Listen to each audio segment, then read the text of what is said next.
Selamat datang di video pembelajaran Workshop Akuntansi Keuangan Menengah 1. Kali ini kita akan mempelajari materi mengenai persediaan. Namun sebelum kita masuk ke materi pembelajaran, perkenalkan kami dari kelompok 8 kelas 1A D3 Workshop Akuntansi Keuangan Menengah 1 yang beranggotakan dari Agnes Julia Banuarea, Kamilia Fauzia Probisini, dan Intan Safira. Selanjutnya, mari kita mulai materi pembelajaran mengenai persediaan. Baik, untuk materi pembelajaran akan kita awali dengan definisi dari persediaan. Yang mana menurut PSAK nomor 14, revisi tahun 2014, definisi persediaan yaitu persediaan itu adalah aset yang tersedia untuk dijual dalam kegiatan usaha biasa atau dalam proses produksi untuk penjualan tersebut atau dalam bentuk bahan atau perlengkapan untuk digunakan dalam proses produksi atau pemberian jasa. Selain itu, PSAK nomor 14 juga mengatur bahwa persediaan harus diukur berdasarkan biaya atau nilai realisasi neto mana yang lebih rendah. Selanjutnya, adapun untuk bisnis yang berkaitan dengan persediaan itu biasanya adalah perusahaan dagang atau perusahaan pabrikasi. Nah, untuk perusahaan pabrikasi ini kita biasanya lebih mengenalnya dengan perusahaan manufaktur. Nah, untuk perusahaan dagang itu biasanya biaya persediaan itu hanya mencangkup biaya pembelian. Yang mana istilah biaya pembelian ini juga didefinisikan dalam PSAK nomor 14, yaitu meliputi harga pembelian, biaya impor, dan pajak lainnya. Kemudian ada juga biaya transportasi, biaya penanganan, dan biaya lainnya yang dapat didistribusikan secara langsung pada pembelian dikurangi diskonto, rabat, dan juga subsidi. Sedangkan untuk perusahaan manufaktur itu biaya persediaan tidak hanya mencakup biaya pembelian, tetapi juga ada biaya konversi. Nah, biaya konversi pada umumnya itu mencakup biaya-biaya yang berhubungan langsung dengan unit yang diproduksi, seperti bahan baku langsung dan tenaga kerja langsung. Serta ada juga biaya overhead produksi tetap dan variabel yang dialokasikan secara sistematis. Nah, selanjutnya PSAK nomor 14 revisi tahun 2014 ini juga mengatur tentang pengukuran persediaan, di mana menurut PSAK tersebut persediaan diukur pada mana yang lebih rendah antara biaya perolehan dan nilai realisasi neto. Untuk biaya persediaan sendiri juga terdiri dari 3, yaitu biaya pembelian, biaya konversi, dan juga biaya lain yang timbul sampai persediaan berada dalam kondisi dan lokasi saat kini. Nah, untuk biaya pembelian itu sama seperti yang telah dijelaskan sebelumnya, bahwa biaya pembelian itu meliputi harga beli, biaya impor, pajak lainnya, yaitu kecuali yang dapat ditagih kembali kepada kantor pajak. Kemudian ada juga biaya pengangkutan, biaya penanganan, dan biaya lainnya yang dapat diatribusikan secara langsung, serta dikurangi dengan diskon dagang, rabat, dan hal serupa lainnya. Sedangkan untuk biaya konversi itu biasanya meliputi biaya yang secara langsung terkait dengan unit yang diproduksi dan biaya overhead produksi tetap dan variabel yang dialokasikan secara sistematis. Dan untuk biaya lain yang timbul sampai persediaan berada dalam kondisi dan lokasi saat kini, itu didefinisikan sebagai biaya yang dikeluarkan dari biaya persediaan dan diakui sebagai beban dalam periode terjadinya, yaitu antara lain untuk jumlah pemborosan yang tidak normal, biaya penyimpanan, kecuali biaya tersebut diperlukan dalam proses produksi sebelum dilanjutkan pada tahap produksi selanjutnya. Kemudian ada juga biaya administrasi dan umum yang tidak memberikan kontribusi untuk membuat persediaan berada dalam kondisi dan lokasi saat kini. Dan yang terakhir ada biaya penjualan. Dan selanjutnya kita akan melanjutkan dengan jenis-jenis dari persediaan. Nah, untuk pembagian jenis persediaan ini terdapat beberapa golongan, di mana KON menjelaskan beberapa tipe umum persediaan berdasarkan proses produksi, yaitu ada 3 persediaan. Pertama, persediaan bahan mentah atau raw materials, kemudian ada persediaan barang setengah jadi atau work in process, kemudian ada persediaan barang jadi atau finished good. Nah, untuk persediaan bahan mentah atau raw materials ini terdiri dari bahan dasar yang dibeli dari perusahaan lain untuk digunakan dalam proses produksi perusahaan. Sedangkan untuk persediaan barang setengah jadi atau work in process itu mencakup barang setengah jadi yang membutuhkan kerja tambahan atau proses lanjutan sebelum menjadi barang jadi. Sedangkan untuk persediaan barang jadi atau finished good itu mencakup barang yang telah selesai proses produksinya tetapi belum dijual oleh perusahaan dan masih berada di dalam gudang. Kemudian untuk sistem pencatatan persediaan, itu menurut Martini, DWU, dan kawan-kawan bahwa sistem pencatatan persediaan itu ada dua, yaitu yang pertama ada sistem periodik dan yang kedua itu ada sistem perpetual.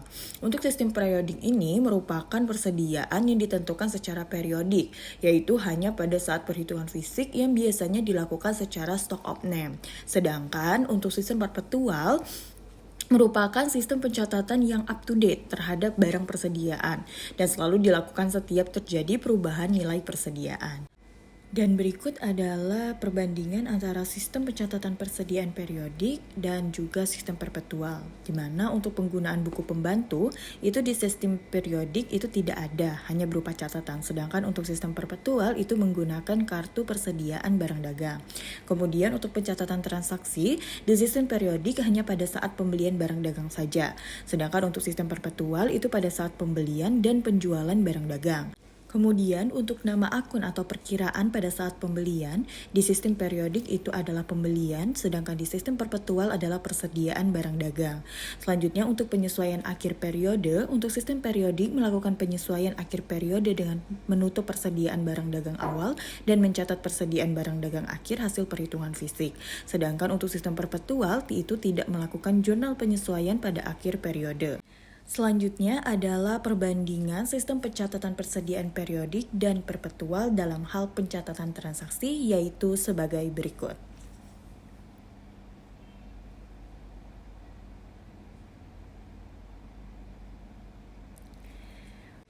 Selanjutnya, untuk barang yang masuk ke persediaan itu ada barang dalam perjalanan atau goods in transit, kemudian ada barang konsinyasi atau consignment goods, kemudian juga ada barang yang dijual dengan perjanjian dibeli kembali, dan juga ada barang yang dijual dengan hak pengembalian atau right to return. Kemudian untuk metode penilaian persediaan itu ada FIFO atau first in first out, kemudian ada LIFO, last in first out, dan juga ada biaya rata-rata atau average cost. Namun untuk saat ini metode penilaian persediaan yang masih sering digunakan yaitu adalah FIFO dan biaya rata-rata atau average cost. Untuk metode biaya rata-rata, menurut Ponto, metode ini mengasumsikan bahwa harga beli sebuah persediaan yang dibeli terakhir akan menjadi beban pokok penjualan terlebih dahulu pada saat terjadinya transaksi penjualan. Nilai persediaan yang akan dilaporkan adalah berdasarkan harga beli persediaan pada awal persediaan. Sedangkan untuk FIFO atau first in first out, itu menurut Libby, yaitu metode ini berasumsi bahwa barang yang pertama kali dibeli merupakan barang yang pertama kali dijual, dan barang yang terakhir kali dibeli merupakan barang yang tersisa sebagai persediaan. Dan menurut metode ini, harga pokok penjualan dan persediaan akhir dihitung seolah-olah barang tersebut keluar masuk. Saat metode FIFO digunakan selama periode inflasi atau kenaikan harga-harga secara umum, biaya unit yang lebih awal akan lebih rendah dibandingkan dengan biaya unit paling terakhir. Oleh karena itu, metode ini akan menghasilkan laba kotor lebih tinggi. Akan tetapi, persediaan perlu diganti dengan harga yang lebih tinggi daripada yang ditujukan oleh harga pokok penjualan. Kemudian selanjutnya untuk pengendalian persediaan itu semua perusahaan perlu melakukan verifikasi berkala atas catatan persediaannya, yaitu berupa jumlah, berat, atau pengukuran aktual lainnya, yaitu dengan cara dibandingkan dengan catatan persediaan terperinci. Kemudian perusahaan juga harus melakukan perhitungan persediaan secara fisik, yaitu biasanya dilakukan mendekati akhir tahun fiskal untuk melaporkan jumlah persediaan dengan benar dalam laporan keuangan tahunan. Dan selanjutnya untuk analisis perusahaan dari sisi persediaan itu akan dilanjutkan oleh rekan saya. Di analisis perusahaan dari sisi persediaan, di sini kita memilih perusahaan Unilever. Seperti yang kita tahu ya, Unilever ini memiliki banyak produk yang untuk rumah tangga di Indonesia seperti Vaseline, Bangon, Domestic, Sunlight, Pepsodent, Dove, dan lain-lain. Kemudian sekilas mengenai perusahaan. Jadi nama perusahaannya PT Unilever Indonesia Tbk. Untuk kegiatan usaha dan produk yang dihasilkan yaitu kegiatan produksi, pemasaran, dan distribusi barang-barang konsumsi, termasuk di dalamnya sabun, deterjen, es krim, bumbu-bumbu masak, kecap, produk-produk domestik, minuman dengan bahan pokok teh, dan minuman sari buah. Untuk tanggal pendiriannya sendiri di Indonesia ini Unilever berdiri di tanggal 5 Desember 1933 dengan jumlah pabrik 6 pabrik di kawasan industri Jababeka, Cikarang, Bekasi, dan 2 pabrik di Rungkut, Surabaya. Kemudian untuk tantangan dalam hal persediaan. Tantangan utama di tahun 2020 adalah ketidakstabilan permintaan dan gangguan pada pasokan bahan. Karena seperti yang kita tahu tahun 2020 ini pandemi COVID-19 di Indonesia. Jadi strategi yang dilakukan dalam menghadapi tantangan tersebut dari PT Unilever-nya adalah bekerja sama dengan jaringan global untuk memastikan akses yang lebih besar ke pemasok bahan alternatif secara global. Kemudian memanfaatkan kemampuan digital dan otomatisasi kami untuk mengatasi tingkatan staf dan mobilitas staf yang terbatas. Kemudian peningkatan kapasitas segmen seperti pembersih tangan dan makanan. Jadi mungkin diproduksi lebih banyak itu untuk hand sanitizer, sabun tangan dan lain-lain di tahun 2020 ini. Ditingkatkan kapasitas segmennya. Kemudian kita masuk di tahun 2021. Tantangannya ini dalam hal persediaan yang Unilever itu adalah daya beli masyarakat yang menurun dan harga bahan baku yang meningkat.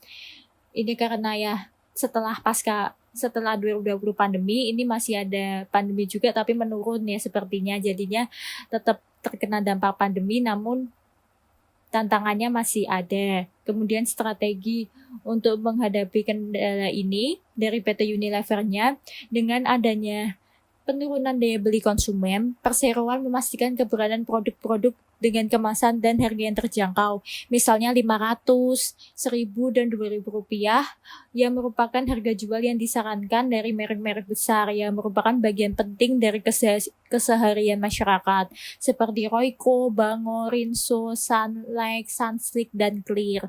Kemudian jaringan global Unilever yang kuat untuk membantu mencari pasokan material lainnya secara global. Kemudian kita masuk di tahun 2022 adalah tantangannya masih berlanjutnya pandemi COVID-19 yang ditandai dengan kemunculan varian Omicron pada awal tahun serta kenaikan harga-harga komoditas dunia yang akhirnya memicu inflasi.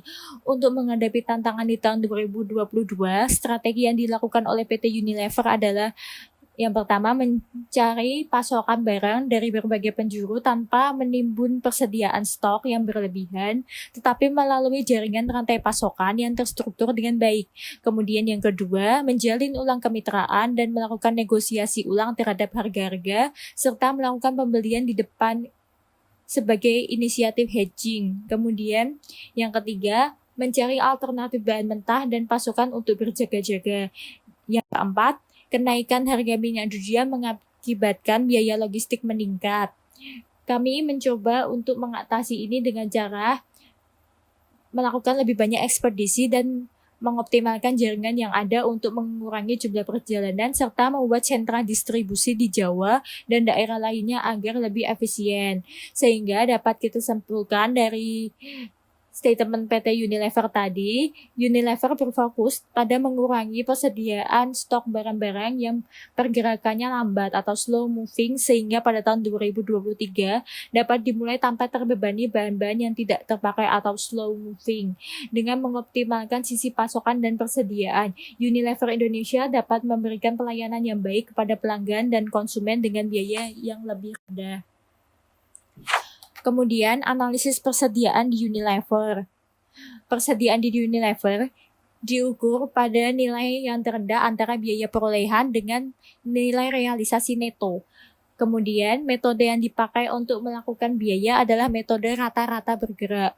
Biaya perolehan barang jadi dan barang dalam proses terdiri dari biaya bahan baku, biaya tenaga kerja langsung, serta alokasi biaya overhead terkait dengan produksi.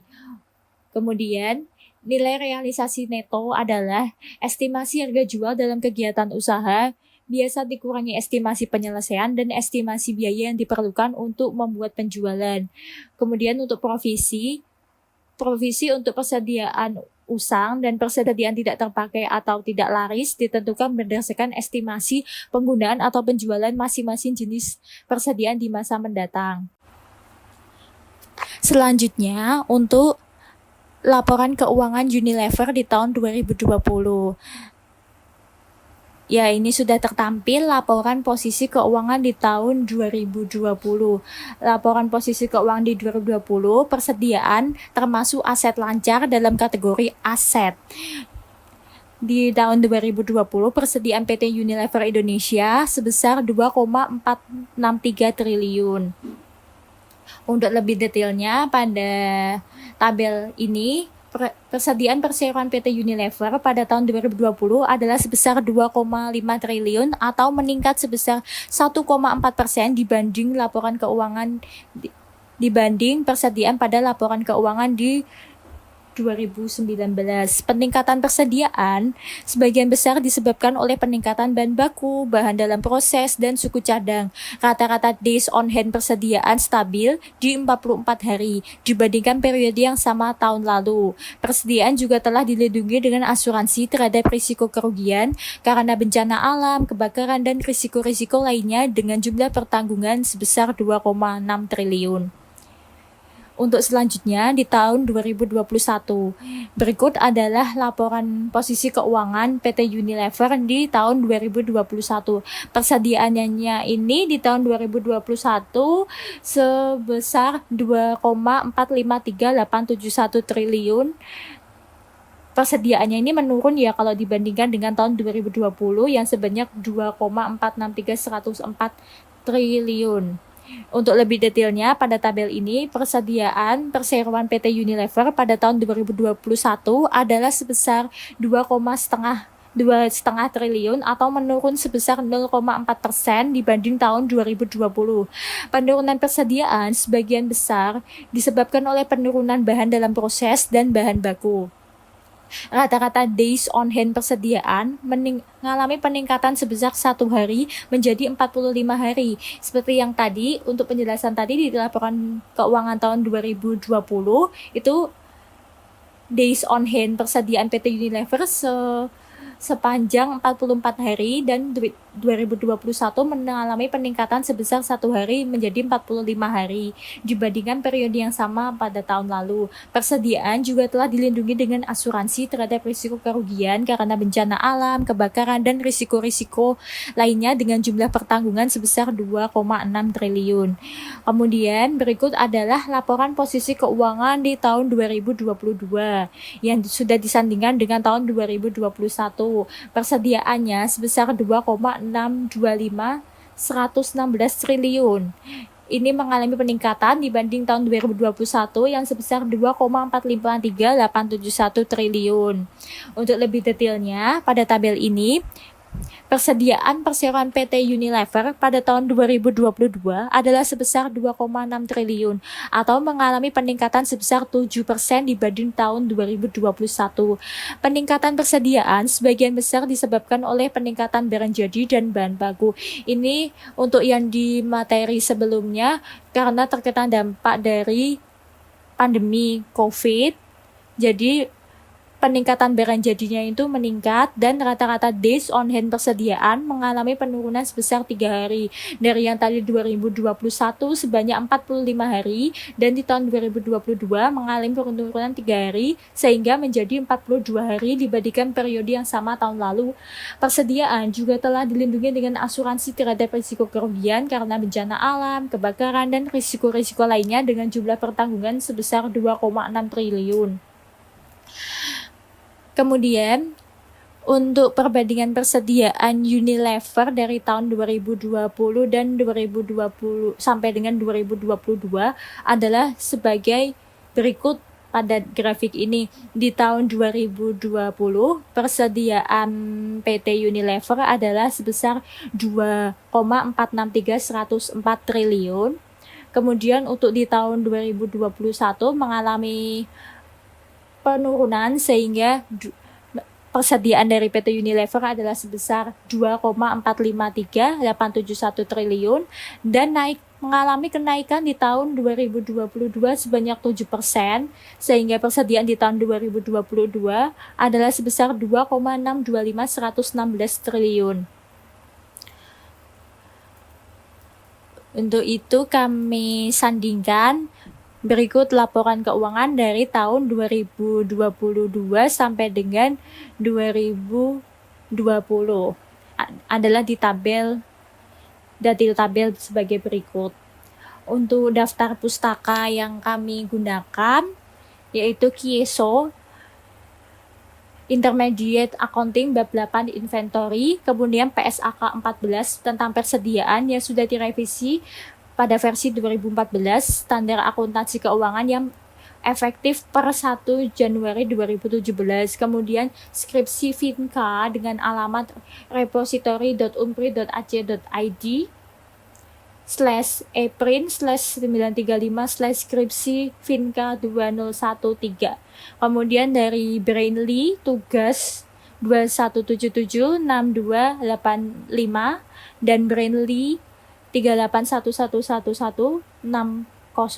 Kemudian untuk accounting binus PSAK 14 penyesuaian 2014 tentang persediaan. Terima kasih, semoga bermanfaat.